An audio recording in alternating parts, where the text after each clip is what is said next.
పశ్చిమ సముద్ర తీర ప్రాంతంలో షాజీ భోంస్లే అలాగే జిజామాత గర్భంలో ఒకటి శివాజీ పుట్టినప్పుడు రోడ్డు మీద పోతుంటే చిన్న పిల్లవాడే 12 ఏళ్ళ పిల్లవాడే రోడ్డు పోతుంటే ఒక కటిక ఇస్లాం పెట్టి నా గోమాతను తీసుకెళ్తుంది. శివాజీ ఏమన్నాడు తెలిసిన భయ్యా గోవును గోమాత అన్ని పశువుల దగ్గర ఈ గోమాత కాదు, ఈ గోమాత పీడ, గోమాత యొక్క మూత్రము, గోమాత నెయ్యి, గోమాత వెన్న, గోమాత ఉండేటువంటి అన్ని కూడా మేము పవిత్రంగా పంచవ్యంగా మా ఇంట్లో పూజ చేస్తాం, లోపులు చేస్తాం. గో అంటే ఈ దేశంలో పవిత్రంగా చూస్తాం. 33 రకాల దేవతల్ని మేము ఈ గోవులు ఆరాధిస్తాం. ప్లీజ్ ఆ గోవును కొయ్యొద్దు, గోవును ముట్టొద్దు అంటే ఆ గుర్ర కుంకాన్ని ఎదిరించాడు తిట్టాడు ఛత్రపతి శివాజీని. ఆ పిల్లవాడిని ఏం చేస్తావా గుర్ర కుంక అని అంటుంటే అప్పుడు శివాజీ చెప్పాడు నాతో ఏం చేయించుకోకూడదు భయ్యా, చెప్పింది విను భయ్యా అని అర్థించాడు. అర్థిస్తున్నటువంటి వేళ మీకు తెలిసిన ఆ కటిక కసాయి వాళ్ళు నెమ్మదిగా కత్తి తీసి ఆ యొక్క గోమాతని కోస్తున్న క్షణంలో ఛత్రపతి శివాజీ కత్తి తీసి తల తీసేశాడని.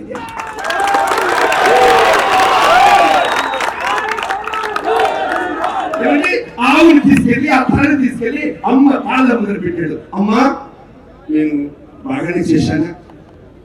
అమ్మ భయపడలేదు, అయ్యకి ఎందుకురా మనకెందుకురా, కేసులు అయితే బిడ్డ కలిపి ఎందుకురా, మన ఇంట్లో మనం ఉండాలా, ఇవన్నీ మనకి సంబంధించిందా అనంటే బిడ్డ ప్రపంచంలో మొట్టమొదటిసారిగా నా గర్భంలో పుట్టినందుకు నేను అదృష్టవంతురాన్ని, ఈ దేశంలో హిందూ తీరంతా ప్రేమించేయవలసింది నా బిడ్డ అని అనేటువంటి స్త్రీ నిజామాబాద్ కడుపులో పుట్టినవాడు ఛత్రపతి శివాజీ నడుస్తుంటే ఛత్రపతి శివాజీ ఎక్కడ నడుస్తున్నాడు?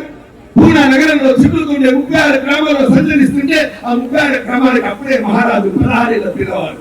ఎక్కడ చూసిన ఆకుపచ్చ జెండా ఎగురుతున్నాడు, ఎక్కడ చూసిన కాషాయ జెండా అనేది భయపడుతున్నారు. హిందూ అని చెప్పుకోవడానికి వెళ్తున్నారా? కేవలం 16 మంది. ఎవరు వాళ్ళంతా కోలీలు, ఎవరు వాళ్ళంతా మామనీయులు, ఎవరు వాళ్ళంతా బిల్లులు. వాళ్ళకు ఓమని తెలియదు, రాళ్ళు కొట్టుకుంటారు, గుడ్డెక్కుతుంటారు, చెట్టెక్కుతుంటారు. అట్లాంటి చిన్న చిన్న పిల్లల్ని పట్టుకొని వాళ్ళ హృదయాల్లో దేశం గురించి, హిందుత్వం గురించి, రామాయణ మహాభారతాల గురించి, స్వరాజ్య కాంక్ష కల్పించి కేవలం 16 మందే గుడ్డలెక్కి, కొండలెక్కి, కోటలెక్కి ఒట్టొడు దుర్గము పూర్ణ దుర్గాన్ని జయించిన వాడు ఛత్రపతి శివాజీ. ఏ కోటను చూసినా ఆకుపచ్చ జెండాల నడుమ ఏ జెండా కనిపిస్తుంది? కాషాయ జెండా కనిపిస్తుంది. చూసారా ఎప్పుడు సంగతి చెప్తున్నది? 1640 సంవత్సరం, 1645 సంవత్సరం వస్తుంది. ఏమండి ఎక్కడ చూసిన ఆకుపచ్చ జెండాల నడుమ ఈ జెండా ఎక్కడుంది?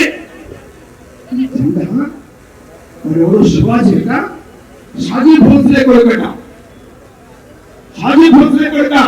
అరే వాడిని చంపి తీసుకురండి, ఎవరైనా చంపొచ్చే వాళ్ళు ఉన్నారా అంటే ఎవరు లేస్తే భయపడుతున్నారు. ఎవరి రాత్రి మనది కాదు. ఆ రోజున ఢిల్లీ ఎవరు పరిపాలిస్తున్నారు? ఢిల్లీని షాజా అయిన తర్వాత ఔరంగజేబ్ పరిపాలిస్తున్నారు. కర్ణాటక ఎవరు పరిపాలిస్తున్నారు? కర్ణాటకలో ఆదిల్షారాజు పరిపాలిస్తున్నారు. హైదరాబాద్ ని ఎవరు పరిపాలిస్తున్నారు? కుతుబ్ షా పరిపాలిస్తున్నాడు, నిజామాబాద్ పరిపాలిస్తున్నారు. అంత మాత్రమేనా? డచ్ వాళ్ళు, పోర్చుగీస్ వాళ్ళు, ఆంగ్లేయులు అన్ని స్థావరాలు పెట్టుకున్నారు.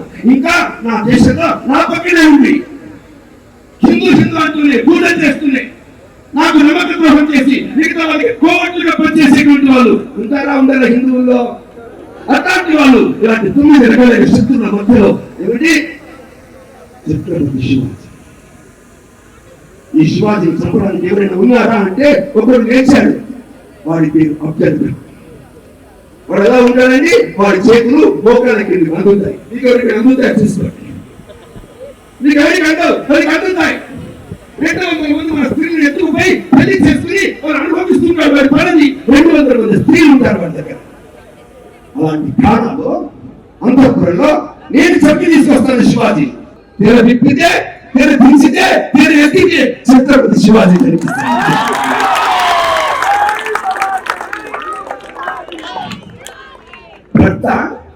భర్త ఆదిల్ షా రాజు దగ్గర సేనాధిపతిగా ఊడిగం చేస్తుంటే తండ్రి ఆ రోజున పరిపాలిస్తున్నటువంటి మొఘలాయులకి, పఠాలకి భయపడుతుంటే ఆ రోజున ఉండేటువంటి మొఘలాయులు ఇతర అన్నదమ్ముని చంపేసి తల తీసేసి గోడ సంచులో పెట్టి విలువ చేస్తే ఆ తల్లి గర్భంలో ఉన్న శిశువును పట్టుకుని శివుడి దగ్గరికి వెళ్ళి శివ నాకు పుట్టిపోయే కొడుకు నా కొడుకు కాదు. ఈ దేశంలో ఆడది రోడ్డు మీద తిరగలేకపోతున్నది. ఈ దేశంలో ఆడది నేను హిందువులను చెప్పుకోలేకపోతున్నది, పొట్టు పెట్టుకోలేకపోతున్నది, శోభయాత్రలు చేయలేకపోతున్నది, హారతులు ఇవ్వలేకపోతున్నది, గోమాతల్ని పూజించలేకపోతున్నది. ఈ దేశంలో ఉండేటువంటి విస్తార నిర్వీర్యమైన స్థితిలో నా కొడుకు కనిపిస్తున్నా. ఈ దేశంలో కోట్లాది మంది ఆడవాళ్ళ కోసం, అదే కుటుంబాల కోసం నాకు ఒక మగ శిశువుని శివ శివ శివ అంటే పుట్టినవాడే ఛత్రపతి శివాజీ. ఈ దేశంలో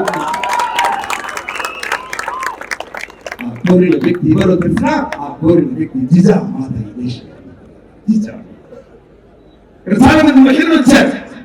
అమ్మా ఆ శివాజీ ఉన్నాడే, ఆ శివాజీ లాంటి పిల్లల్ని కనాలి అంటే నోములు ప్రతార్చి మీ ఆడపిల్లల చేత పొద్దున స్నానం చేసిన తర్వాత దీపం పెట్టమన్నారు.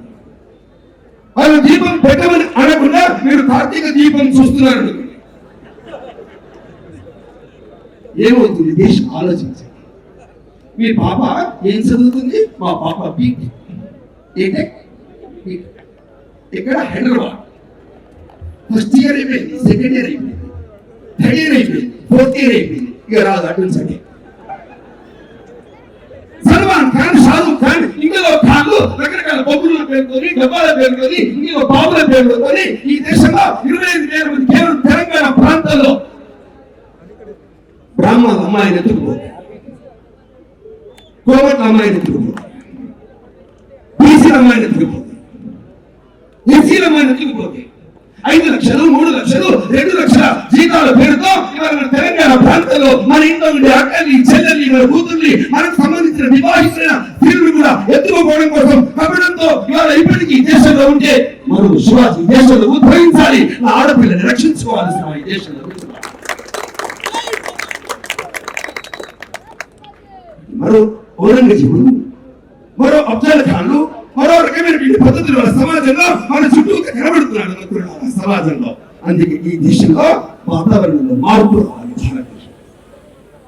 ఈ దేశంలో ఉండే యువకులు ఉన్నారే, ఈ యువకులంతా ఎవరికి? ఈ యువకులంతా కూడా ఈ దేశంలో ఈ సమాజంలో ఉండి నటించి డబ్బులు ఇస్తే ఆ విధంగా నాటకాలు వేసి వ్యక్తులు వెంటకాదు విధంగా జీవితంలో జీవించి ఆ విధంగా సమాజాన్ని రక్షించేటువంటి ఛత్రపతి శివాజీ సేన అంతా శివాజీ అనుసరణ. ఇప్పుడు చెప్పండి, దేశంలో మార్పు చెందుతుందా లేదా? మన జనవరి 22వ తేదీన ఏం అద్భుతం జరిగిందో తెలుసా? ప్రపంచంలో 50 దేశాల నుంచి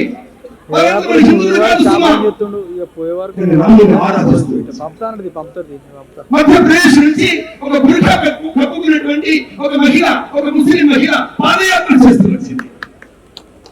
అయోధ్య చుట్టుపక్కల ఉండేటువంటి రోమన్ క్యాథలిక్ క్రైస్తవులంతా రామజ్యోతులు వెలిగించారు, క్రీస్తు జ్యోతులు వెలిగించారు, రామజ్యోతులు వెలిగించారు.